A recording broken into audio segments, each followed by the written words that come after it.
एक लड़का चुपचाप एक पर्ची उस पढ़ाकू लड़की के हाथ में थमा देता है, जिससे वह मन ही मन प्यार करता है। शर्मीली लड़की लड़के के जाते ही वह पर्ची खोलती है। उसे पता चलता है कि वह एक प्रेम पत्र है। वह खुशी से झूम उठती है और मैदान की ओर बढ़ती है ताकि लड़के के इजहार ए मोहब्बत को स्वीकार कर सके। लेकिन मैदान पर पहुंचते ही वह देखती है कि वही लड़का एक चालाक लड़की को गले लगाए खड़ा है। यह देखकर उसका दिल टूट जाता है। उसे लगता है कि यह सब उसकी एकतरफा मोहब्बत थी। वह बिना किसी देरी के अपने पापा का फोन उठाती है और उनके कहने पर विदेश जाकर आगे की पढ़ाई करने का फैसला कर लेती है। उसे क्या पता था कि लड़के की असल मंशा उसे मैदान पर बुलाकर इजहार करने की थी, लेकिन चालाक लड़की जानबूझकर गिरने का बहाना बनाकर लड़के के कंधे पर झुक गई थी, जिससे यह सब एक गलतफहमी बन गया।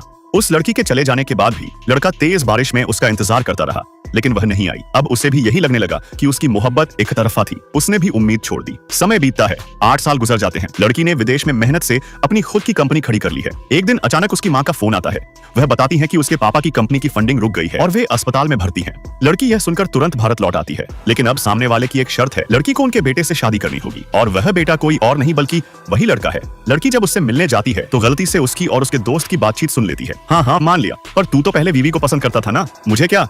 ये सब उस बूढ़े आदमी का फैसला था, मुझसे कौन पूछता है? उसके दिल में तो मैं उस पढ़ाकू से कहीं कम था। कहते हैं ना, जब वो विदेश गई थी तो बस तुम्हारे उस टॉपर दोस्त को पाने के लिए गई। पढ़ाई से क्या होता है? अब उसके घर की हालत खराब हुई तो हमारे ही पास आई ना। और अगर उसके घर की ये हालत ना होती तो वो इतनी होशियार लड़की तुझे देखती भी क्या? मैं तो उसे पसंद भी नहीं करता, ना वो खूबसूरत है ना स्लिम। ये सब सुनकर लड़की अपने आप पर काबू नहीं रख पाती और गुस्से में दरवाजा खोलकर अंदर आ जाती है। उसे देखते ही लड़का चौंक जाता है, उसका चेहरा उतर जाता है। साथ खड़े दोस्त को लगता है लड़का अंधा हो गया है। इतनी खूबसूरत लड़की को वह बदसूरत और मोटी कह रहा था, लेकिन जल्दी ही सबको माहौल में कुछ अजीब सा लगता है और बहाना बनाकर सब वहां से निकल जाते हैं। लड़की बिना लाग लपेट के सीधा बोलती है, मेरे पापा पहले ही कह चुके हैं कि ये शादी सिर्फ 3 साल के लिए होगी। 3 साल बाद मैं तलाक लेकर चली जाऊंगी। ये एक कॉन्ट्रैक्ट मैरिज है। मैं तुम्हारी जिंदगी में दखल नहीं दूंगी। तुम जिससे चाहो जैसे चाहो वैसे रहो। इतना कहकर वह पहले से तैयार किया हुआ शादी से पहले का एग्रीमेंट उसे थमा देती है। लड़का ताना मारते हुए कहता है, क्या बात है, अब तो तुम लोग मुझे जबरदस्ती कॉन्ट्रैक्ट मैरिज में भी नहीं झेल सकते। पापा, जब ये मुझे बिल्कुल पसंद ही नहीं करती। नेक्स्ट पार्ट के लिए सब्सक्राइब करें और कमेंट करें।